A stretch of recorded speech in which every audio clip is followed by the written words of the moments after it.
Good morning, good afternoon, good evening. Now I am going to revise derivative option chapter. Very useful for your exam. So all the basic concept we are going to revise. Please pay full attention.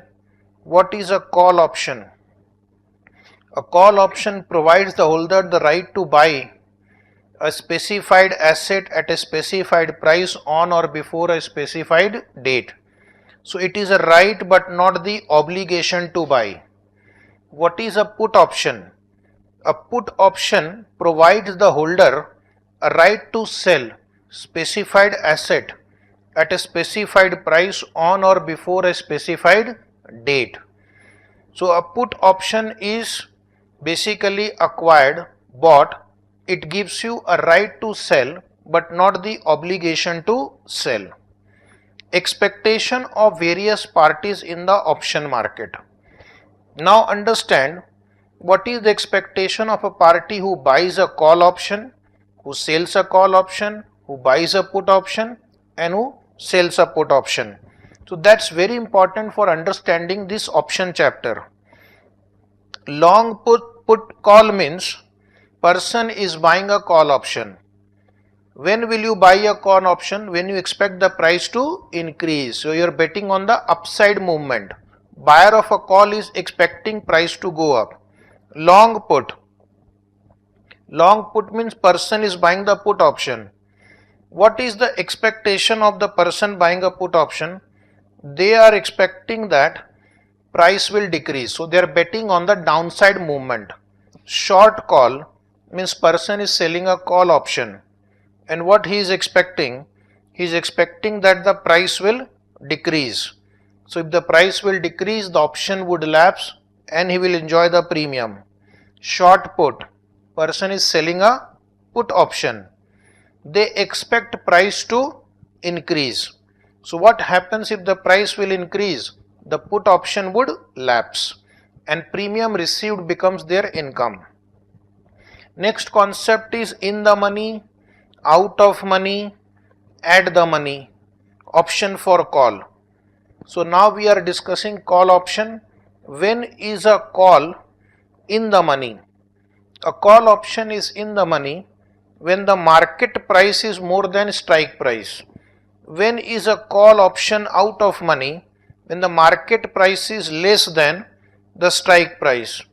And when is a call option at the money? When the market price is equal to strike price. So note that the above position is reverse for the writer of the option. If the buyer of the option is in the money, it means writer is out of money and vice versa. Now let us look at the in the money, at the money and out of money for the put option holder. A put option holder is out of money if the market price is more than the strike price because put will not be exercised. If the market price is less than the strike price, the holder of put option is in the money, and if the market price is equal to strike price, the holder of the put option is at the money. The position will reverse for a writer of the put option. Next, very important, payoff or profit and loss of call option. So this is a general question in the exam. A call option will generate payoff, positive payoff, when the market price is greater than strike price. When the market price is greater than strike price, he will exercise the option. And when he will exercise the option, he will get the difference between the actual market price and strike price. The difference between actual market price and strike price is the payoff. Payoff minus premium paid is the profit or loss. When the market price is below the strike price, the option would lapse and the loss is equal to amount of premium paid. Note, the position of the call seller will just be the opposite of the position of call option buyer. Now we'll see payoff and profit and loss of put option. In case of put option, if the market price is below the strike price, Very important. Market price of a share or underlying is below the strike price. then put option is exercised, and when the put option is exercised, the payoff is strike price minus current market price. Strike price minus current market price is payoff. Payoff minus premium is the profit or loss.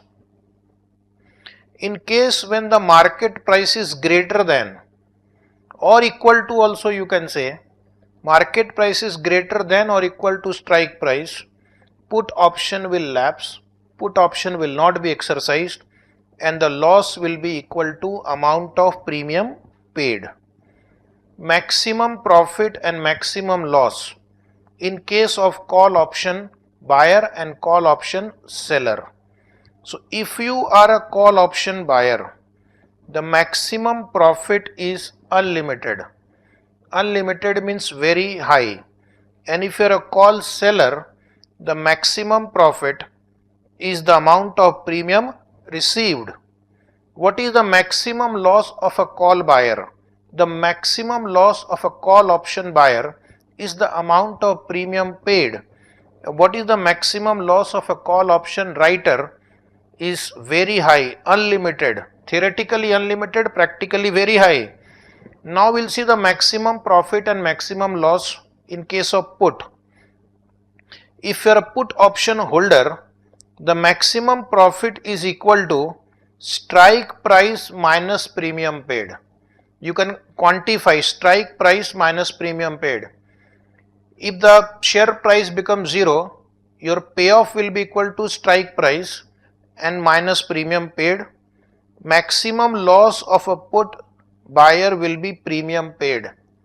Maximum profit of a put writer is premium received, and the maximum loss of a put writer is strike price minus premium paid. Next is break even price of a call option. If you buy a call option, it does not mean you start making profit the moment the share price exceeds the exercise price. You have to recover your premium also. So for the put option holder, call option holder, the break even price will be exercise price plus premium. After that, the call option buyer will start making profit. Before this, the call option writer makes profit, and the call option writer starts incurring losses after the break even prices. What is the break even price of put option? The break even price of a put option is exercise price minus premium. That means the share price should fall enough to recover your premium, and thereafter the put buyer starts making profit and put writer starts suffering losses. Position to be taken in the option market. This I think we have discussed quickly once again. If the expected market price is greater than strike price, or if you think market will go up, if you want to take position in call, then buy call. If you want to take position in put, then sell put. This should be put. If the expected price is less than strike price, or if you expect market will go down, then you sell call or you buy put. And if you think expected market price is equal to strike price, market is going to remain same, then no action, because you will not be able to make any profit. Intrinsic value and time value of an option. Very important concept in this chapter. Intrinsic value and time value of an option. Option premium is made up of two components, intrinsic value and time value. Option premium is equal to intrinsic value plus time value. Intrinsic value of an option. First, call option. In case of call option, the intrinsic value is maximum of higher of 0, market price minus exercise price. And in case of put option, the intrinsic value is higher of 0 or exercise price minus current market price. Time value of the option is the balancing figure. Time value of option is option premium minus intrinsic value. Then in your syllabus you have option strategies. How can you create various types of option strategies and benefit from it? So here only I am going to discuss many of these. Option strategies broadly will be divided into three types: combination strategy, spread strategy, synthetic strategy. What is a combination strategy? Here we combine call and put option. We buy call, we buy put, we sell call, we sell put in different combinations, and according to the combination that we choose, the strategies are called straddle, strangle, strip, strap. Straddle, strangle, strip, strap. And here also we have two categories of each of them: long, short, long, short, long, short, long, short. Then we have spread strategy. Spread strategy involves simultaneous option buying and selling, but spread involves only call or only put, not a combination of call and put. And here also we have three types: price or vertical spread, horizontal spread, diagonal spread. And then there is a synthetic strategy where we combine option with stock.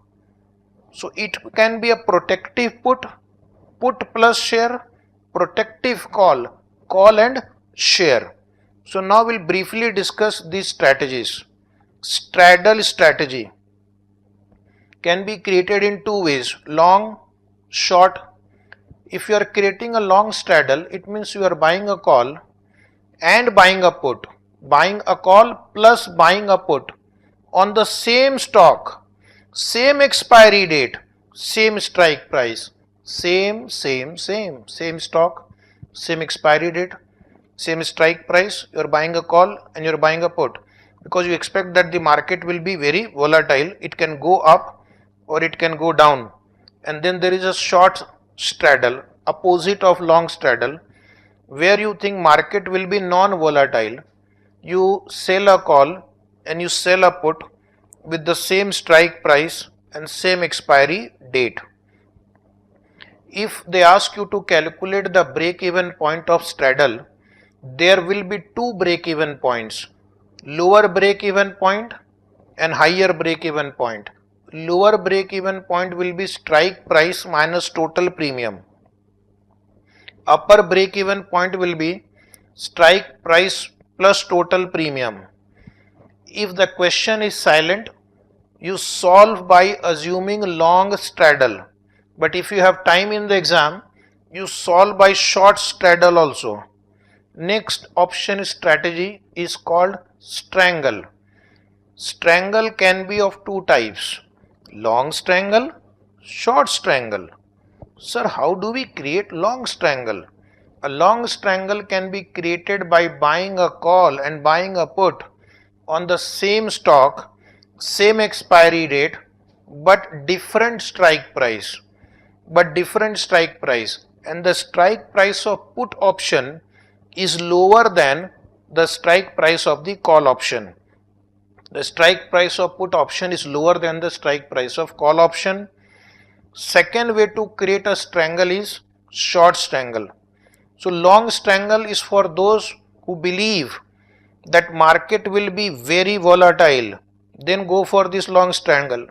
But if you think market will be non-volatile, it will be moving in a small price band, then go for short strangle, sell a call, sell a put on the same stock, same expiry date, but different strike price.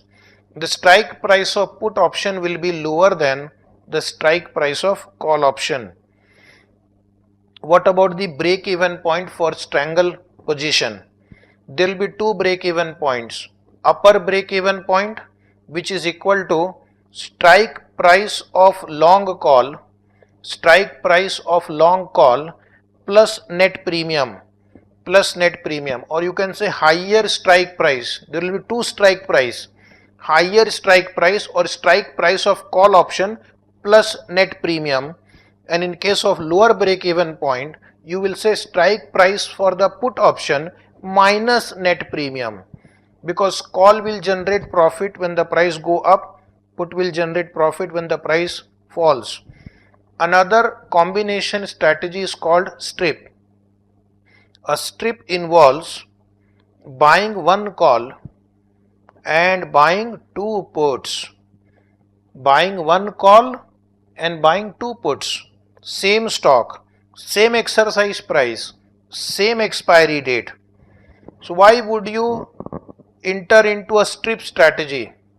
You are expecting that the chances of price decreasing is much more than the chances of price increasing.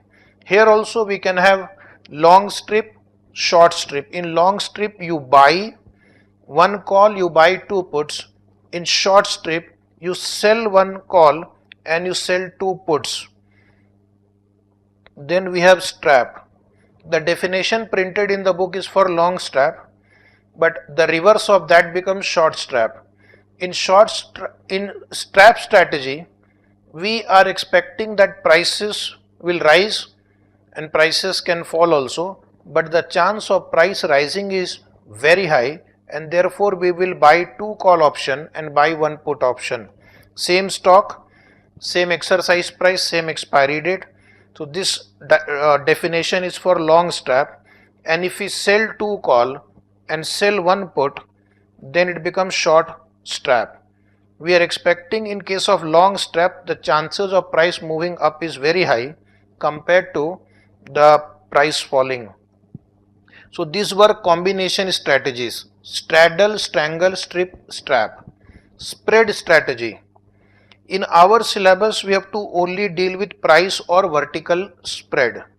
In price or vertical spread, the expiry date is same. The expiry date is same, exercise prices will be different, and we are going to just play with the difference in exercise price, and because difference in exercise price is there is a difference in premium also. So this kind of strategies are for those people who don't want to take high risk, but at the same time there won't be very high profit also. So spread strategy results into low profit and low losses. There are two types of spread strategies we will discuss now, although there are many more, based on two exercise prices and based on three exercise prices. Based on two exercise prices, we can create bull spread or bear spread. When you create bull spread means you are expecting price will go up. When you are creating bear spread, you are expecting price will go down. Now the question will be how to create bull spread. Bull spread can be created in two ways. One, by buying call at a lower exercise price and writing a call at a higher exercise price. Buying a call at lower E and writing a call at higher E. Similarly, how can you create bull put spread? Same, buy a put at a lower exercise price and write a put at a higher exercise price. How can you create bear spread? A bear spread can be created in two ways, by using two calls or by using two puts. So when you are using two calls, it is called bear call spread. Buy a call at higher exercise price and sell a call at a lower exercise price. And bear put spread is created by buying a put at a higher exercise price and selling a put at a lower exercise price. Based on three exercise prices, the spread strategy is known as butterfly spread, that I will cover subsequently. So now dear student, please come to butterfly spread. Butterfly spread can be long butterfly spread or it can be short butterfly spread. Long butterfly spread, how it is created? It involves four options at three different strike prices. Four options at three different strike prices. So how do you create long butterfly spread?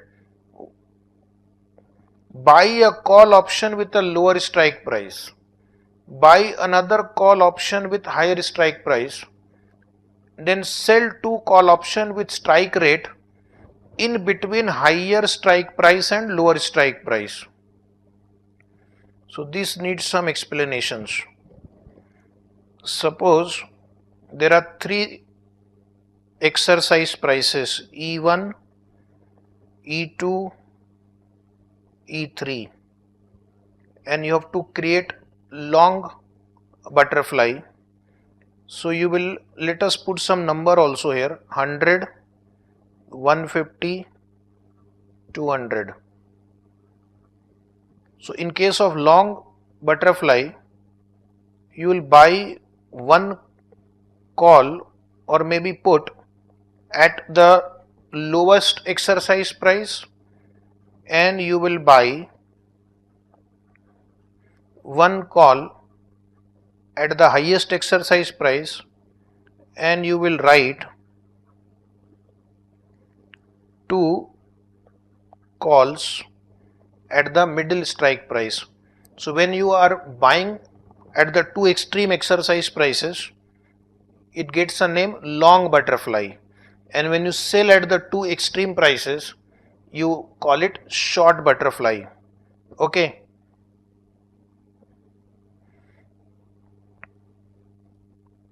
Next point, all the options should have the same expiry date. All the options should have the same expiry dates. Then next is, what is break even point? Break even point, in butterfly spread there will be 2 break even points. The break even points will be calculated as follows. Upper break even point will be equal to strike price of the higher strike long call minus net premium paid. So like in the previous example, we have E1, E2, E3, and I had written 100, 150, 200. So this will be equal to 200 minus net premium paid. Suppose net premium paid is 30. So the break even at higher end will be 170, and lower break even price will be equal to strike price of lower strike call plus net premium paid. So what is the lower exercise price? 100, and plus the net premium is 30. So the lower break even price will be, in this example, 130. So this way you can compute the break even price of butterfly spread. Short butterfly spread. Short butterfly spread, what you'll do? Sell one call, buy 2 calls, and sell one call in the same manner as long butterfly spread. Bull call spread, I have told you, buy a call at lower exercise price and sell a call at a higher strike price on the same stock, same expiry date. Break even point for bull call spread, strike price of long call plus net premium paid. Bull put spread strategy, buy put at a lower strike price, sell put at a higher strike price. Bear call spread strategy, buy call at higher exercise price and sell call at a lower exercise price. Then bear put spread, buy a put at higher exercise price and write another put at a lower exercise price. A person creating a bear spread is trying to make profit from a falling market, and if the price falls, he'll make profit, but if the price goes up, he will suffer the loss. Value of call option on expiry date. On the expiry date, the value of call option will be higher of S minus E or 0. Value of put option on expiry date will be higher of E minus S or 0. Next is put call parity theorem. As per put call parity theorem, the relationship between share price, put price, call price and PV of exercise price is as follows. share price plus put premium must be equal to call premium plus PV of exercise price, and if this equation is not followed, arbitrage opportunity will arise. So the question that you may get in the exam, you may be given call, exercise price, share price, and then they may ask you to find the value of put option. So value of put option will be C plus PV of E minus S. Or sometime what they can do, they can ask you to find out the value of call option given share price, put price and exercise price. So value of call will be S plus P minus PV of E. Next is option valuation models. Now this is the main part of this chapter, from where you get questions for 4 to 8 or up to 10 marks in the exam, generally 8 marks. So option valuation models are basically the models which helps us to arrive at the fair value of the option today. So under this we have binomial model, portfolio replicating model, risk neutral model, Black-Scholes model. Binomial model, they will ask you single period, multi-period model. Mostly in the exam they will ask you either European multi-period option or American multi-period option. Portfolio replicating model can be option equivalent approach or stock equivalent approach, and sometimes they ask a more detailed option valuation model, Black-Scholes model. So first I will give you the steps to solve value of an option under binomial model, assuming you have studied this chapter. So binomial model, what you will do, first you calculate delta, difference in option value upon difference in share price. Then step number 2 is find the value of portfolio on expiry date.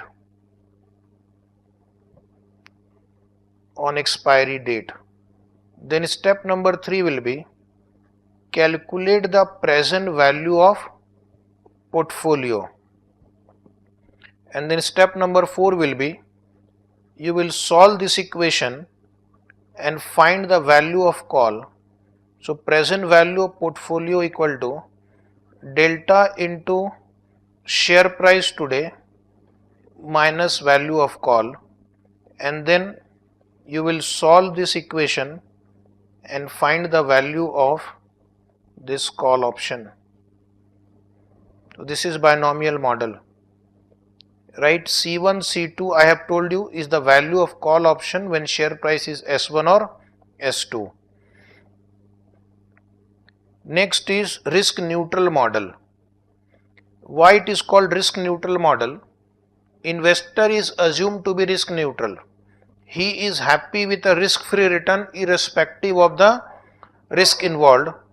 So step number 1 will be to calculate the probability, where probability can be calculated in 2 ways.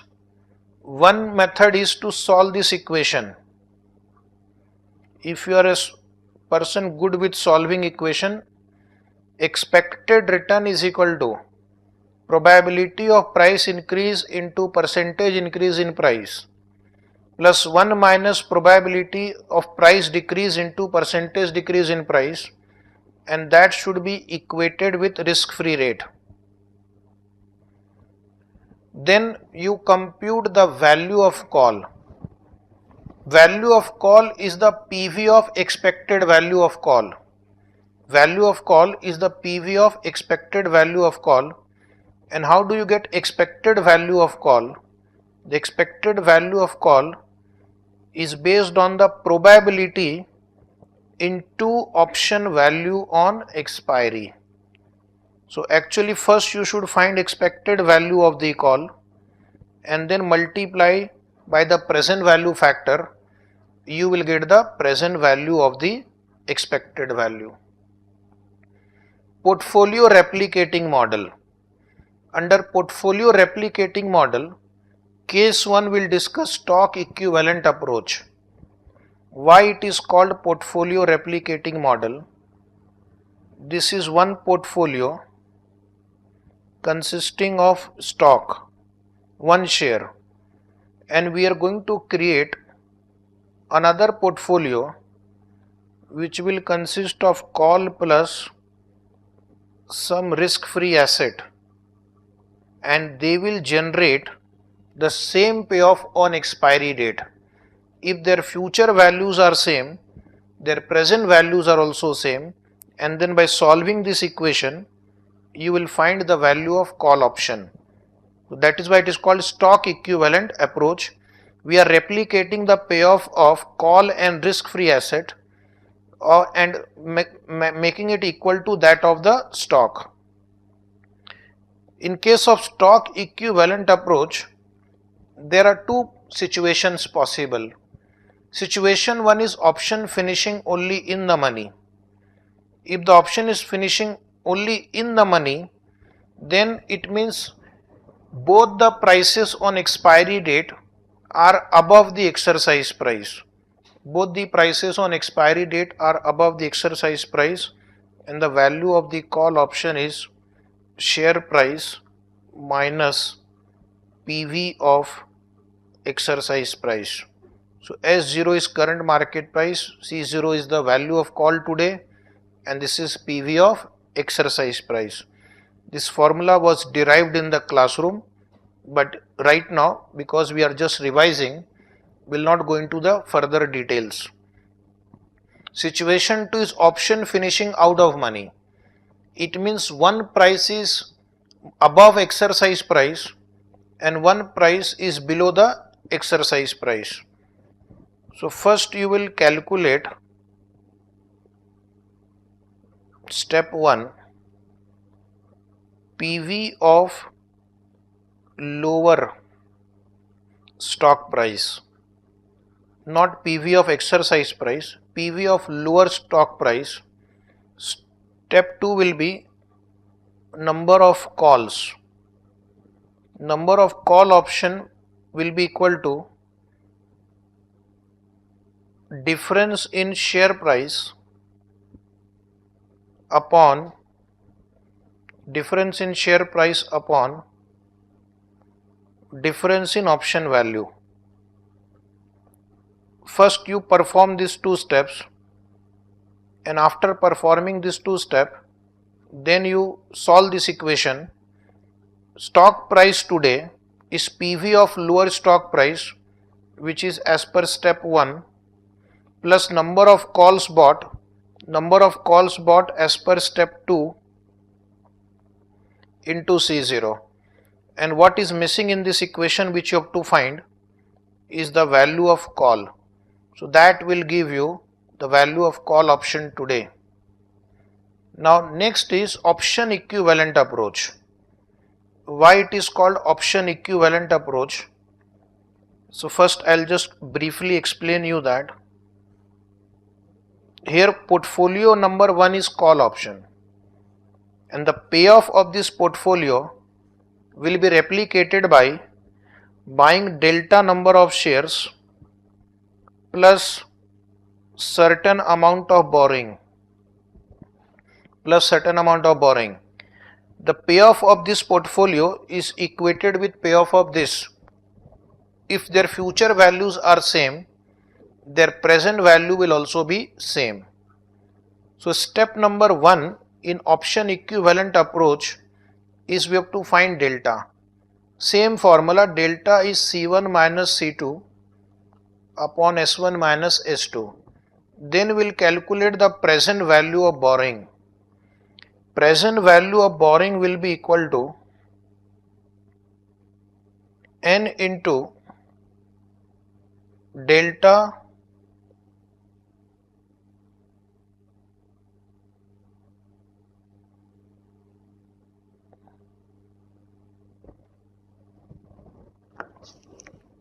wait a minute. Present value of borrowing will be equal to I forgot how come, I don't know, is n into delta S2 minus C2 upon, either you can write 1 plus R or you can write e to the power RT if you are using continuous compounding, and then you use this present value of borrowing and find the value of call option today, n into delta into S. S is the share price today minus borrowing as per step 2. So this gives you value of call option today. Now we'll come to Black and Scholes model. Under the Black and Scholes model, the value of call option is S into ND1 minus E into e to the power minus RT into ND2, and value of put option is E into e to the power minus RT into N minus D2 minus S into N minus D1. So basically here we have share price minus exercise price, and this ND1 represents the delta and this ND2 represents the probability that the option will be exercised. In case of put option, this N minus D1 represents the delta and N minus D2 represents the probability that the option will be exercised. Okay, and what is the value of D1 and D2? So D1 will be equal to natural log of S by E plus into bracket R plus sigma square by 2 into T upon sigma into under root T. This is how you will calculate D1. ln means natural log. And how will you calculate D2? Don't waste your energy on D2. D1 minus sigma under root T. D1 minus sigma under root T, that will give you the value of D2. What are the notations standing for? C is the price of call, S is the price of underlying asset, E is the price or exercise price, R is risk free rate, T is time until expiration, ND is area under normal curve, LN stands for natural log, and P is the price of the option. Sometimes they ask you theoretical minimum price or lower limit of European call option.